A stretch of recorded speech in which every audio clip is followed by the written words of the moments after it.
Assalamualaikum warahmatullahi wabarakatuh. Perkenalkan, nama saya Awis Fatwazen. Pada mata kuliah jaringan komputer dengan dosen pengampu Ibu Arini STMT, saya ingin menjelaskan mengenai uji performansi media transmisi kabel dan nirkabel berdasarkan throughput, delay, packet loss, dan jitter. Atau bisa dibilang ini adalah pengujian quality of service. Pada media kabel di sini saya menggunakan kabel UTP Cat 5E gitu ya, 5E, dan nirkabel itu menggunakan router tenda F3 ya, router tenda F3. Selanjutnya ada media transmisi ya. Ke pembahasan pertama, apa sih media transmisi itu?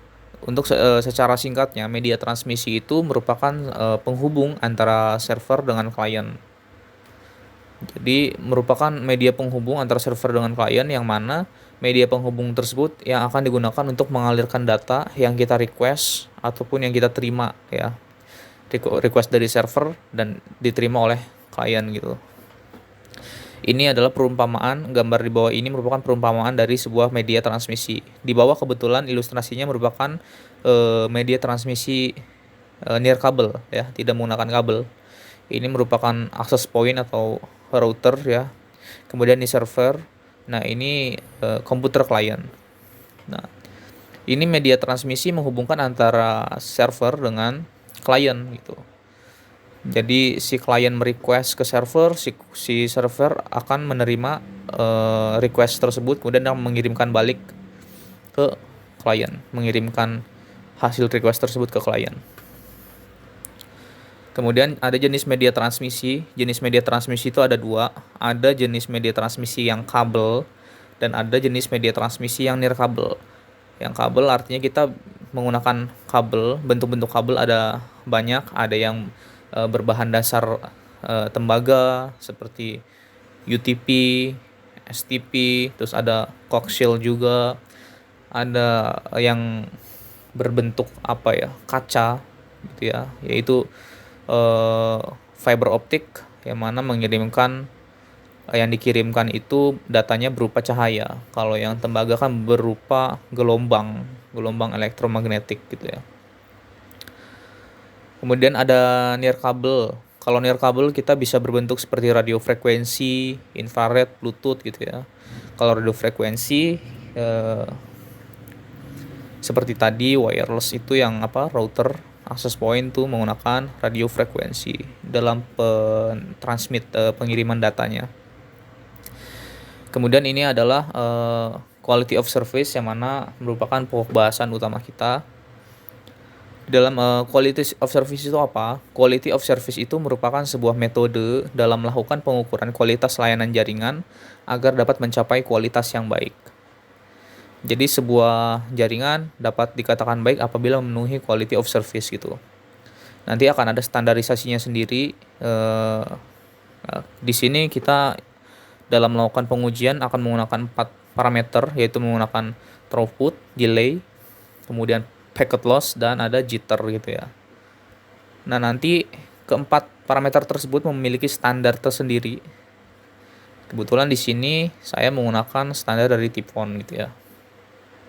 Throughput itu merupakan kecepatan yang sebenarnya dari sebuah jaringan. Throughput itu berbeda dari bandwidth. Jika bandwidth adalah kecepatan yang ditetapkan dalam sebuah jaringan, maka throughput merupakan kecepatan sebenarnya yang telah dihitung berdasarkan traffic jaringan yang terjadi saat itu juga. Jika bandwidth ini adalah kecepatan yang ditetapkan dalam sebuah jaringan. Misal saya menetapkan jaringan itu 20 Mbps gitu. Tapi terkadang klien tidak bisa menggunakan jaringan tersebut maksimal hingga 20 Mbps. Kenapa? Karena ada traffic yang terjadi. Traffic yang terjadi bentuknya apa? Bentuknya bisa seperti ada terjadinya penumpukan lalu lintas jaringan gitu ya. Karena banyak yang menggunakan secara bersama-sama, maka tidak bisa mencapai kecepatan 20 Mbps. Nah, itulah yang disebut dengan throughput gitu ya. Itulah yang disebut throughput. Jadi kecepatan yang terjadi telah dihitung, yang telah dikalkulasi berdasarkan traffic yang ada. Jadi kecepatan tidak full 20 Mbps gitu. Itu hanya perumpamaan. Nah, rumus throughput itu sendiri itu adalah paket diterima dibagi rentang waktu ya, atau time span. Ini yang ada di Wireshark. Kemudian yang kedua ada delay. Nah, delay itu merupakan total tunda suatu paket ke paket lain. Delay terjadi akibat gangguan yang terjadi saat transmisi dilakukan. Itu. Paket loss. Paket loss merupakan kondisi di mana paket data hilang pada saat dilakukan transmisi. Paket loss dapat terjadi akibat berbagai hal. Salah satunya yaitu adanya collision dan congestion pada suatu jaringan. Collision yaitu tabrakan, jadi datanya itu saling bertabrakan, ya. Kemudian congestion itu adalah macet, kemacetan yang terjadi dalam transmisi data, gitu ya.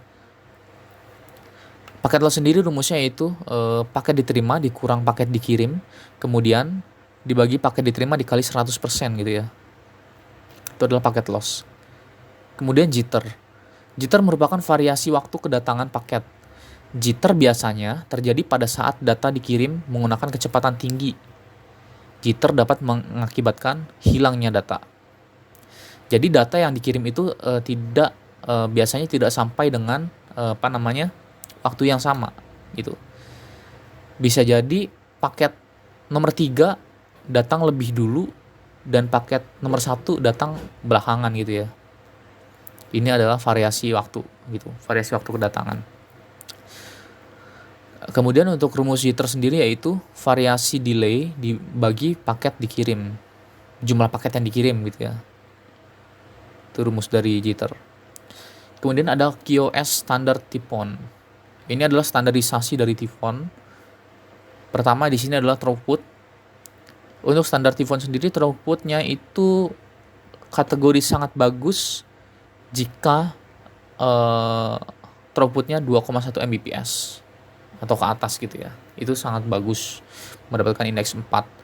Kemudian kategori bagus masuk di 1200 kbps ya, kbps sampai 2,1 Mbps. Untuk kualitas sedang 700 sampai 1200 kbps, buruk 338 sampai 700 kbps. Kemudian sangat buruk 0 sampai 338 kbps. Kemudian untuk delay kategori sangat bagus yaitu dengan indeks 4 itu jika delaynya itu di bawah 150 milisecond ya. Kemudian bagus jika delaynya 150 sampai 250 milisecond. Kemudian kategori sedang yaitu jika delaynya 250 sampai 350 milisecond. Dan buruk yaitu jika delaynya itu lebih besar daripada 450 milisecond. Cuman beruntungnya provider sekarang tidak ada yang delaynya sampai 150 milisecond ya sepertinya. Tapi masih ada aja yang sampai di atas itu. Kemudian di sini ada packet loss. Packet loss ini dikatakan sangat bagus jika tidak ada ya. Maksudnya 0 milisecond packet lossnya. Sorry. Ini bukan packet loss. Ini adalah jitter. Ini salah. Mohon maaf ini salah, ini jitter. Jadi kategorinya itu sangat bagus jika jitternya itu adalah 0 milisecond dengan indeks 4, kemudian bagus 0 sampai 75 milisecond. Kemudian sedang yaitu jika jitternya 75 sampai 125 milisecond. Kemudian kategori buruk jika jitternya 125 sampai 225 milisecond. Kemudian ada packet loss. Packet loss sendiri sangat bagus jika packet lossnya itu 0 sampai 12% saja. Kemudian bagus jika 3 sampai 14%, sedang 12 sampai 24%, dan buruk jika lebih besar atau di atas dari 25%. Kemudian ada pengujian jaringan. Ini pengujian yang saya lakukan, yaitu saya melakukan pengujian dengan melakukan capture paket TCP menggunakan software Wireshark. Nah, pada saat melakukan capture, saya menggunakan sampel yaitu membuka video di YouTube dengan resolusi 720 pixel. Yang pertama, pada saat dilakukan pengujian yaitu karena kita menggunakan router, kebetulan routernya itu 3 in 1, bisa untuk router, repeater, kemudian access point. Nah, router ini kita akan konfigurasikan sebagai repeater ya, karena akan kita gunakan untuk menghubungkan antara router ISP utama, router utama ke laptop ya. Kemudian untuk repeater ini kita ada jarak 10 meter dari router utama dan terhalang 4 tembok ya. Pada saat dilakukan konfigurasi, saya menggunakan WiFi yang memiliki nama SSID, milik SSID-nya Zen Network, dan tercatat bahwa kekuatan sinyal yang didapat yaitu sebesar 64%. Lumayan. Kemudian untuk kabel UTP-nya tidak ada konfigurasi apapun, tinggal mencolok saja pada port router dan laptop karena ini bukan router seperti MikroTik atau Cisco yang harus dikonfigurasi. Kebetulan router MikroTik saya sedang bermasalah jadi tidak dapat digunakan.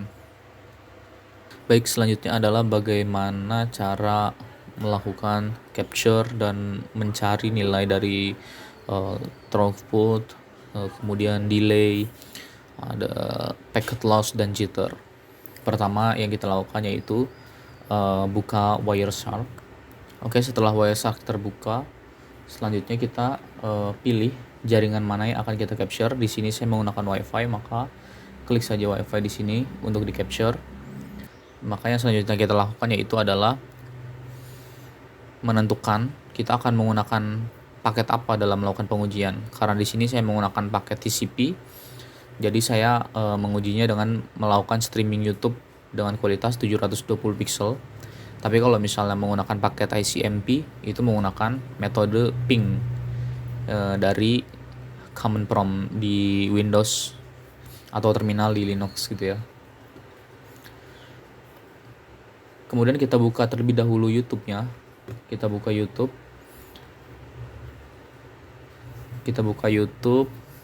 Lalu kita pilih salah satu video. Misalnya di sini saya memilih ini. Video ini. Kita pastikan dulu ketika terbuka kualitasnya sudah di 720 pixel. Ya, sudah 720 pixel, benar.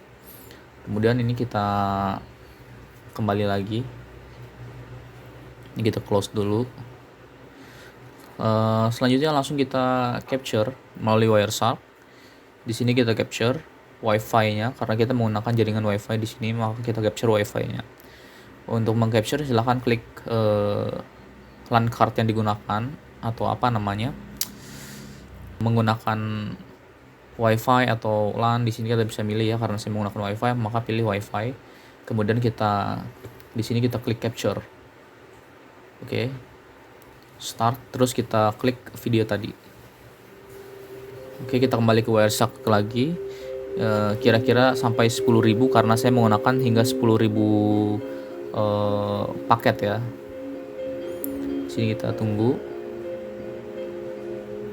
6.000.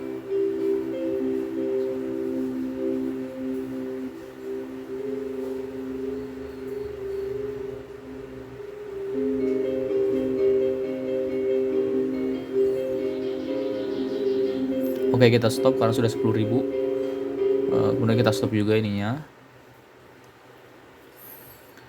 Lalu setelah mendapatkan nilai semua ini, di sini kita ada keterangan protokol yang digunakan itu apa. Kita menggunakan TCP ya, menggunakan protokol TCP.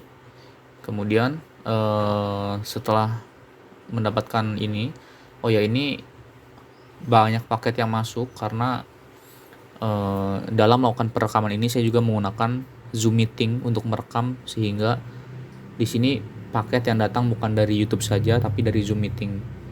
Jadi saya tidak bisa melakukan analisa secara langsung pada saat perekaman ini dimulai karena pastinya paket akan tercampur gitu. Jadi sehingga saya hanya menunjukkan cara melakukan capture seperti apa. Nah, ini kita sudah melakukan capture yaitu sebanyak 10.328 data.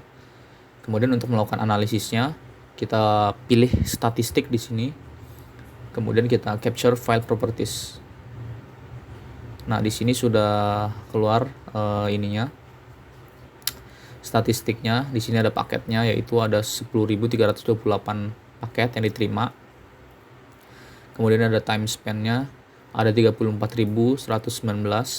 Kemudian ada average PPS 302, average paket, bytes dan lain-lain gitu ya. Kemudian setelah dilakukan analisis seperti ini sudah tampil paket, time span dan yang lainnya. Kita lakukan perhitungan secara manual karena di sini tidak ada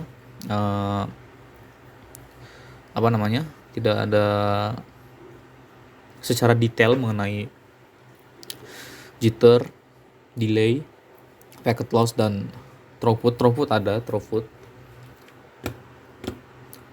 Throughput yaitu ini nih bytes-nya.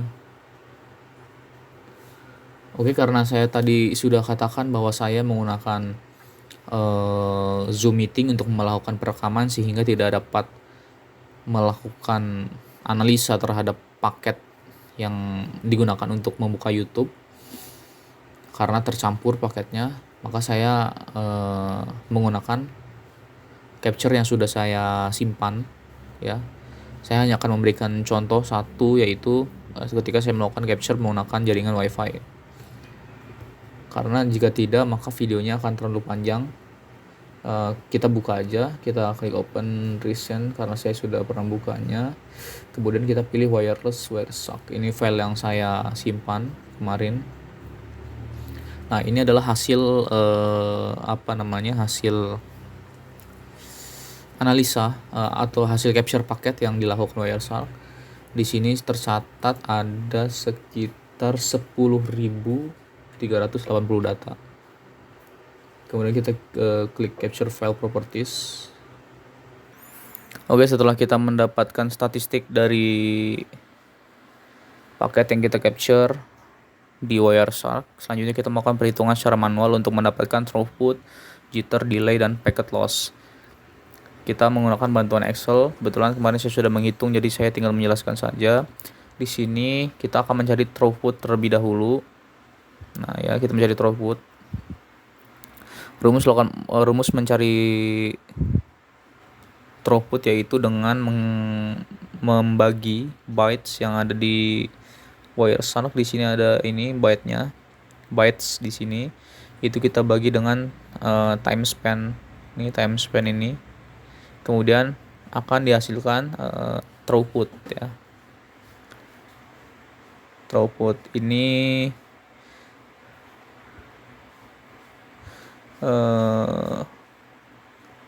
kita kali 8 sehingga menjadi satuannya adalah kilobyte per second ya, kbps.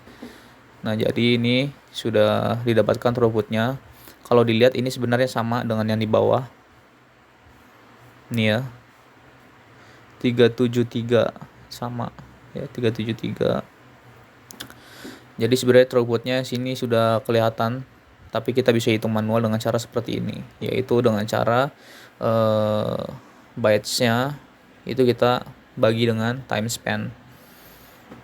Kemudian untuk mencari packet loss, yaitu dengan cara ini paket yang ini di capture di sini ada 10.380, itu dikurang dengan paket yang diterima ya. Paket yang diterima di sini adalah 10.378 ya.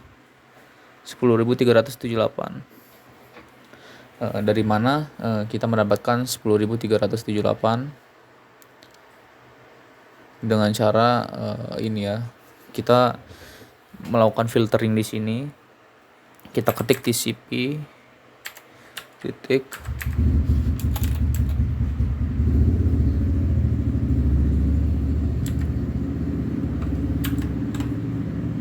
analysis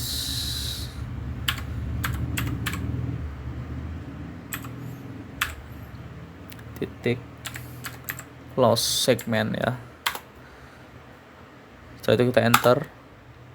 Nah, ini kemudian kita bisa lihat di sini di paling bawah sini ada display ya, displaynya sama dengan 2 ya, sama dengan 2. Nah, 2 itu kita kurang maksudnya yang paket ini, jumlah paket yang dari website tadi yang 10.380 itu kita kurang dengan 2 sehingga menghasilkan paket yang diterima yaitu 10.378 ya, atau 10.378. Nah, kemudian setelah 10.380 dikurangi 10.378 itu kita bagi dengan ini paket ini lagi, paket apa namanya, paket diterima ya, paket dikirim, kemudian dikali 100 sehingga menghasilkan 0,02%.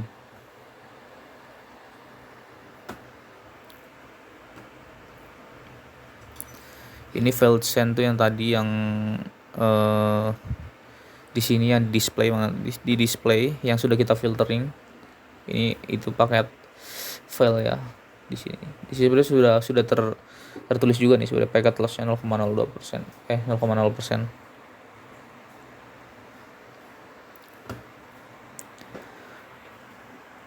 Kemudian setelah mendapatkan throughput packet loss, kita sekarang mencari delay ya, delay. Sebelum melakukan pencarian delay, kita ekspor dulu hasil dari analisis statistik dari Wireshark tadi itu kita ekspor dulu ya. File, export packet dissection ya. Export packet dissection as CSV sehingga menjadi Excel. Nah, setelah itu nanti akan tampil seperti ini gitu. Nah, kemudian sebelum melakukan pencarian total delay, kita hitung dulu nih delaynya. Di sini kita hitung yaitu dengan cara apa? Dengan cara B3 dikurangi dengan B2 gitu ya. Nah, ini lanjut seterusnya sampai bawah. Oke, setelah kita mendapatkan nilai delay, kemudian kita menjumlahkan dari atas sampai bawah sehingga menghasilkan total delay.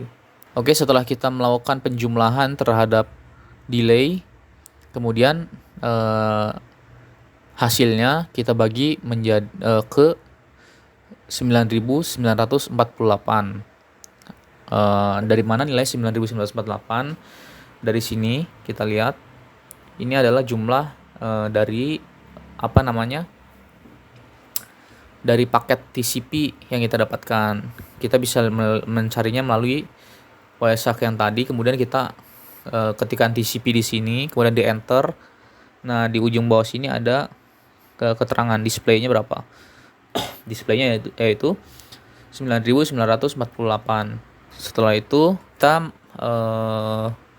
akan mendapatkan nilai yang sudah kita bagi. Delay di sini satuannya masih second, kemudian kita akan ubah nilainya menjadi millisecond. Caranya yaitu dengan melakukan perkalian ya. Jadi ini kita kali 1000 sehingga menghasilkan angka 2,16 yaitu 2,16 millisecond. Nah, ini kita sudah mendapatkan total delay. Oke, selanjutnya adalah menghitung jitter. Menghitung jitter yaitu dengan mencari variasi delay terlebih dahulu. Ini variasi delay, caranya adalah dengan mengurangi delay ini ya, delay di key 3 atau delay 2 kan delay 1 ya. Kemudian dilakukan sampai paket terakhir sampai bawah. Setelah itu kita summary lagi, kita totalkan lagi dan menghasilkan variasi delay totalnya. Kemudian kita cari jitternya yaitu dengan membagi seperti yang di delay tadi ya. di total delay dengan membagi variasi delay ini yang totalnya tadi yang sudah kita jumlahkan dengan 1000 dengan jumlah paket yang ada pada Wireshark tadi. Kemudian caranya juga sama, kita kali lagi untuk menghasilkan nilai millisecond dikali dengan 1000, yaitu 4,15 millisecond. Kemudian ini adalah hasil capture dari Wireshark, yaitu ini untuk hasil capture kabel ya, dan yang sebelah kanan adalah yang nirkabel gitu.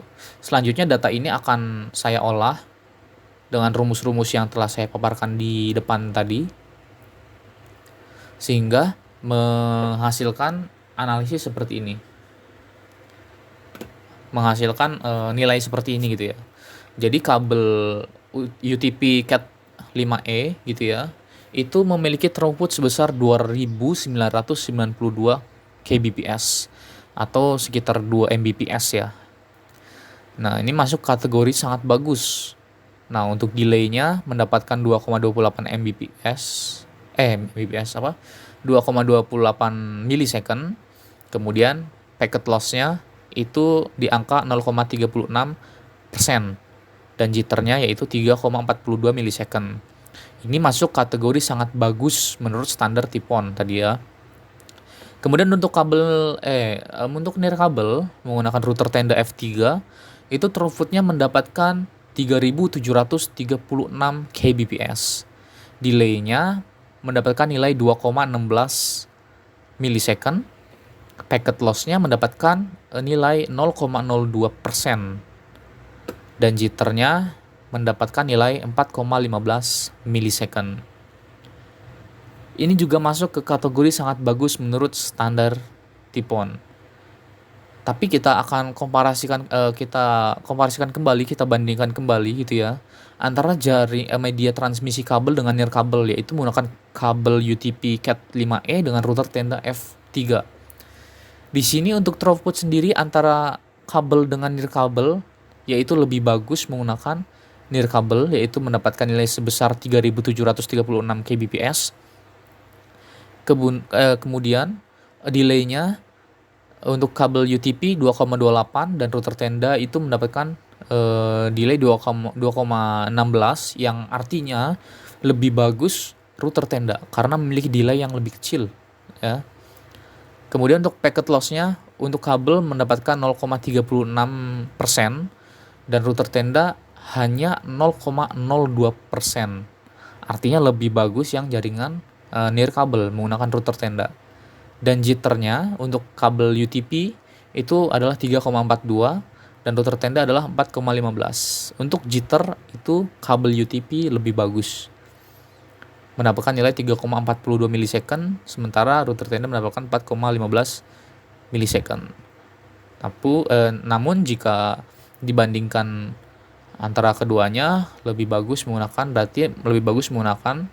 jaringan nirkabel karena hanya jitter saja yang besar. Untuk yang lainnya router tenda ini atau jaringan nirkabel ini sangat bagus dibandingkan kabel UTP Cat 5E.